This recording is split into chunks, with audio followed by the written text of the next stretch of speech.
नमस्कार, मैं हूं गिरिजेश वशिष्ठ। आज मैं कुछ पीछे की कहानी आपको आगे लाकर दिखाना चाहता हूं। पीछे की कहानी तापसी पन्नू और अनुराग कश्यप पर छापे की कहानी। अनुराग कश्यप और तापसी पन्नू पर जो छापे पड़े हैं उनके पीछे एक ये संदेश तो है कि वो लगातार सरकार के खिलाफ लिख रहे थे, इसलिए उनके खिलाफ छापे पड़े हैं। लेकिन ये पूरा सच नहीं है, ये एक बड़े सच का एक बहुत छोटा सा हिस्सा है। दरअसल इस तरह की खबरें जब बाजार में आती हैं, जब बार बार आती हैं कि छापे जो हैं वो अनुराग कश्यप पर सरकार की आलोचना के कारण पड़ रहे हैं, तो इन खबरों को हाइप देने से एक और फायदा ये भी होता है कि लोगों को डरा कर रखने में बड़ी मदद मिलती है। और ख़ास तौर पे जो लोग सरकार के पक्ष में काम करने वाले लोग हैं उनको लगता है अच्छा है, इसके बाद दूसरे लोग जो है वो आवाज़ उठाएंगे तो सोच समझ कर उठाएंगे। लेकिन इसके पीछे और भी कहानी है, और बहुत बड़ी कहानी है। ये कुछ भी नहीं है, किस तरह पीछे का पूरा मैनेजमेंट का गेम होता है, किस तरह से एक एक सेलिब्रिटी को और पूरी बॉलीवुड की फिल्म इंडस्ट्री को अपने शिकंजे में करने की साजिश हो रही है, कौन कौन से खेल चल रहे हैं अंदर खाते, पूरी कहानी बताऊंगा। चैनल को सब्सक्राइब कर लीजिए तब तक जब तक ये मोन्टाज चल रहा है। इस बीच में आप अपने दोस्तों को किसी को बुलाना चाहे तो बुला सकते हैं और लाइक कर सकते हैं। उसके बाद में अपन कहानी बात आगे बढ़ाते हैं। वीडियो बहुत रोचक होने वाला है, जाइएगा कहीं मत। नमस्कार, मैं हूँ गिरिजेश। लगता है कि सरकार अगर चाहे तो कल 30 से 35 रुपये पेट्रोल का दाम कम हो सकता है। जुड़े हैं, कम लोग जुड़े हैं होगा। कई बार हम अपने दिमाग के जो सवाल हैं ना उनको नज़रअंदाज कर देते हैं। बेहद दर्दनाक, बेहद शर्मनाक और दिल दहलाने वाली दास्तान है। जो गरीब आदमी है उसके लिए रेल में यात्रा करना करीब करीब नामुमकिन हो जाएगा। नमस्कार, जय।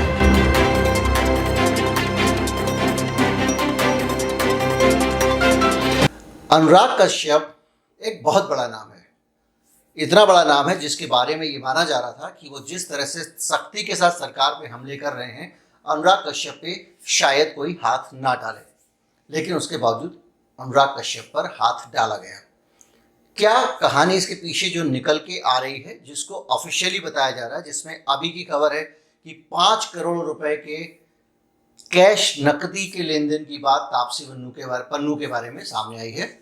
इसके अलावा अनुराग कश्यप के ऊपर भी बातें हो रही हैं, लेकिन ये व्यक्ति के ऊपर नहीं है। एक कंपनी थी जिसका नाम था फैंटम मैनेजमेंट कंपनी थी, जो कि फिल्म कंपनी थी, जो सेलिब्रिटी मैनेजमेंट भी करती थी, बहुत सारे काम करती थी। उस कंपनी को बनाया था 2011 में अनुराग कश्यप ने।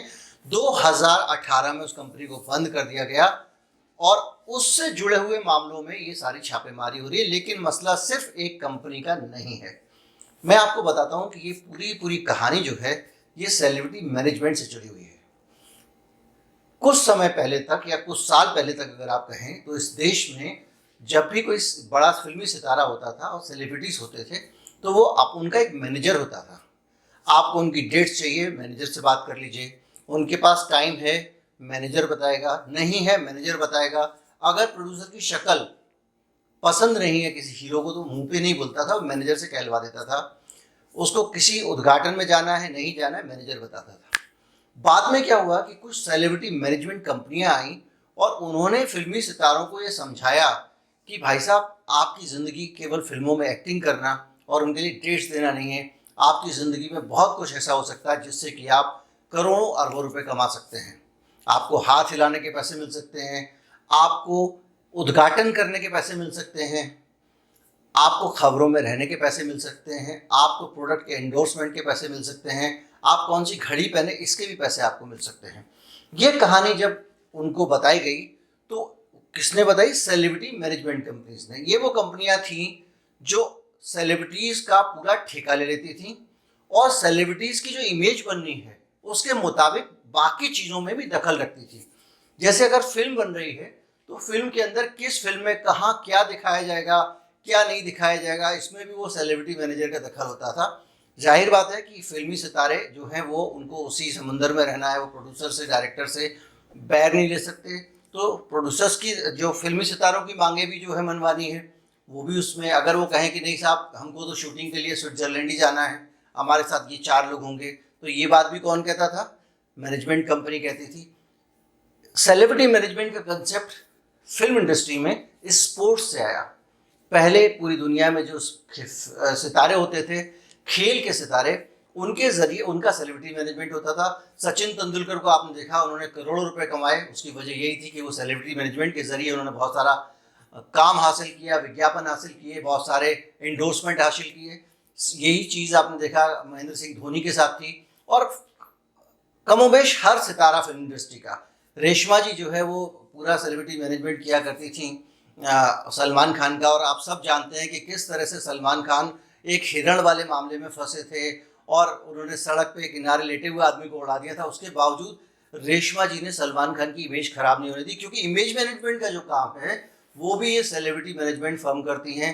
अलग अलग जगह अखबारों में, अलग अलग विज्ञापनों में, अलग अलग खबरों में कहाँ क्या छपेगा और क्या क्या नहीं छपेगा, क्या छप गया है उसको कैसे मरम्मत करनी है, उसको कैसे ठीक करना है। सलमान खान की इमेज बनानी है तो एक बीइंग ह्यूमन कंपनी खुलवाओ ताकि उनका एक मानवीय चेहरा दिखाई दे। संजय दत्त जब वहाँ से लौट के आते हैं और उनको फिल्मों में काम करना है तो कहा जाता है उसमें भी रेशमा जी ने जो है उनकी इमेज मेकिंग की थी। ये सारे के सारे काम, और जब इतना सारा मैनेजमेंट आप अलग अलग जगहों पे करेंगे तो बहुत कुछ नंबर 1 में होता है और बहुत सारा काम ऐसा होता है जो नंबर 2 में होता है, मतलब ज़्यादा काम नंबर 2 में होता है। मसलन किसी जगह कोई आपको खबर रुकवानी है तो आप जो बात करेंगे वहाँ के मैनेजमेंट से, जाके वहाँ के मालिकों से, तो उनको कहेंगे साहब देखो हम आपका इतना करवा देंगे, वो करवा देंगे, आपको ऐड दिला देंगे, आप ये करवा दो। या आप किसी एक व्यक्ति ने कहा कि साहब मेरा फला काम करा दो, तो उसका काम करा दिया, उसके लिए नंबर 2 में पैसे देने पड़े। तापसी पन्नू का निकल के आ रहा है 5 करोड़ रुपए कैश में लिए। तो हर सितारे, हर सेलिब्रिटी का जो खबर की बात है उस पर आ रहा हूँ मैं, उसका जो कच्चा चिट्ठा है वो इन सेलिब्रिटी मैनेजमेंट कंपनीज के पास होता है। अब मैं आपको बताता हूँ कि वो कौन सी सेलिब्रिटी मैनेजमेंट कंपनी है जिस पे सबसे ज़्यादा कब्जा जमाने की कोशिश इस वक्त चल रही है और कहाँ कहाँ कैसा कैसा हुआ। उसका नाम है KWN, क्वान कंपनी। क्वान एक बड़ी कंपनी है और वो भारत में ज़्यादा से ज़्यादा मैनेजर्स का जो है वो कंपनियों का काम करती है। बड़े फिल्मी सितारों से लेके, बहुत सारी फिल्मों से लेके, बहुत सारे खेल सितारों तक सबका काम करती है। क्वान को फंसाने के लिए लंबे समय से काम इसलिए चल रहा है कि अगर क्वान के कच्चे चिट्ठे निकल आते हैं तो एक साथ 50 सेलिब्रिटी, पूरी फिल्म इंडस्ट्री आपकी मुट्ठी में होगी। फिर ये फिल्मी सितारे अगर आपकी मुट्ठी में है तो बहुत कुछ आपकी मुट्ठी में है, क्योंकि ये बहुत बड़े इन्फ्लुएंसर हैं। ये जो करते हैं, जो कहते हैं, उसका एक बड़े वर्ग पे इसका असर पड़ता है। सलमान खान अगर आपके साथ पतंग उड़ाते हैं तो इसका एक वजन होता है, एक मतलब होता है। अक्षय कुमार आपको इंटरव्यू करते हैं तो उसका एक मतलब होता है। तो क्वान जो है उसको हाथ में लेने के लिए बड़े बड़े काम हो रहे हैं। पहले क्वान के एक बहुत बड़े अधिकारी के ऊपर मीटू का आरोप लगा, भयंकर विवाद छिड़ा, उनको इस्तीफा देना पड़ा। क्वान बच गई थी, उन्होंने इस्तीफा दे दिया, थोड़ा बहुत इज्जत बच गई। और इन कंपनियों का मैनेजमेंट जो है जिस तरह का, उसमें इनका थोड़ा मान सम्मान 19-20 चलता रहता है। लेकिन सिर्फ क्वान तक बात नहीं थी, उसके बाद में क्वान पे दोबारा से एक और हमला हुआ। कौन सा हमला हुआ? सुशांत सिंह राजपूत केस में। आपको याद होगा सुशांत सिंह राजपूत केस में लगातार सुशांत सिंह के डिप्रेशन में जाने की एक बहुत बड़ी वजह थी, एक एक करके उनकी 7 फिल्में छिनवा दी गई, उनके हाथ से फिल्में चली गई, उनकी एक नेगेटिव इमेज मार्केट में बनाई गई जिसमें ये कहा गया कि वो तो शराबी हैं, वो तो दंगेबाज हैं, उनको फिल्म देंगे तो फंस जाएंगे। और ये चीज़ जब बनाई गई तो वो किसी दूसरे सितारे के कहने पे बनाई गई थी, ऐसा आरोप था। और उसके बाद उन्हें आत्महत्या करनी पड़ी। इसमें भी क्वान का बहुत बड़ा एक इन्वॉल्वमेंट आया। वहाँ भी क्वान को सीधे आप आरोप नहीं लगा सकते थे, सिद्ध नहीं कर सकते थे। तो फिर दोबारा नारकोटिक्स वाले मामले में क्वान के बहुत सारे लोग लपेटे में आए। नाम इसलिए नहीं बता रहा हूँ कि किसी की व्यक्तिगत मानहानि होती है, इसलिए मैं किसी एग्जीक्यूटिव का नाम नहीं बताऊंगा, किस सितारे का दामाद था, ये कुछ नहीं बताऊंगा, लेकिन एक कंपनी का नाम मैं आपको ले रहा हूँ। उसके लोगों को ड्रग्स सिंडिकेट में, दूसरी चीज़ों में वो पकड़े गए। नारकोटिक्स कंट्रोल ब्यूरो ने पकड़ा, पूछताछ की और बहुत तरीके से क्वान को घेरा गया, लेकिन क्वान फिर बच गई। उसके बाद सीधे के सीधे अनुराग कश्यप पे, आपको याद होगा एक बंगाल की अभिनेत्री ने, नाम फिर नहीं लूँगा, यौन शोषण का आरोप लगाया, उनको बदनाम करने की कोशिश की। अनुराग कश्यप ने कहा ऐसे और भी हमले होंगे, आप देखते जाइए। बात फिर आई गई होगी। अब आप देख रहे हैं कि ये इनकम टैक्स का मामला निकल के आया और उसमें भी जो लोग सारे के सारे हैं ये वही लोग हैं जो कहीं ना कहीं क्वान से भी जुड़े हुए हैं। अब मसला ये है कि अगर ये कंपनी जो क्वान इंटरनेशनल है, ये माफ़ कीजिएगा, जो क्वान कंपनी है और ये क्वान एंटरटेनमेंट मैनेजमेंट की जो कंपनी है, जो सेलिब्रिटी मैनेजमेंट की कंपनी है, ये कंपनी अगर हाथ में आती है और इसमें सेलिब्रिटीज़ के, कई सारे सेलिब्रिटीज़ की पूछ हाथ में आती है, अगर सरकार के और सिस्टम के गले में इनका पट्टा आ जाता है या इनकी लगाम आ जाती है, तो आप मान के चलिए कि पूरी फिल्म इंडस्ट्री उनके इशारों पे नाचेगी। सारा का सारा मकसद क्वान जैसी कंपनी को लपेटने के पीछे यही माना जा रहा है, यही अंदाज़ा लगाया जा रहा है।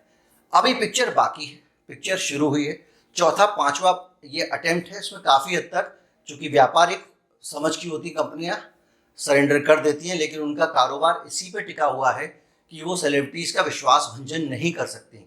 2 नंबर का काम उनको सेलिब्रिटीज़ के साथ ही मिलके करना है। इसलिए अभी तक जो है वो 4-5 हमले हो चुके हैं और कंपनी ने समर्पण नहीं किया है, सबकी पोल नहीं खोली है। लेकिन अब जैसे इनकम टैक्स के छापे पड़ेंगे, डॉक्यूमेंट्स निकाले जाएंगे, कुछ चीज़ें होंगी, तो हो सकता है कि ये मामला आगे बढ़े।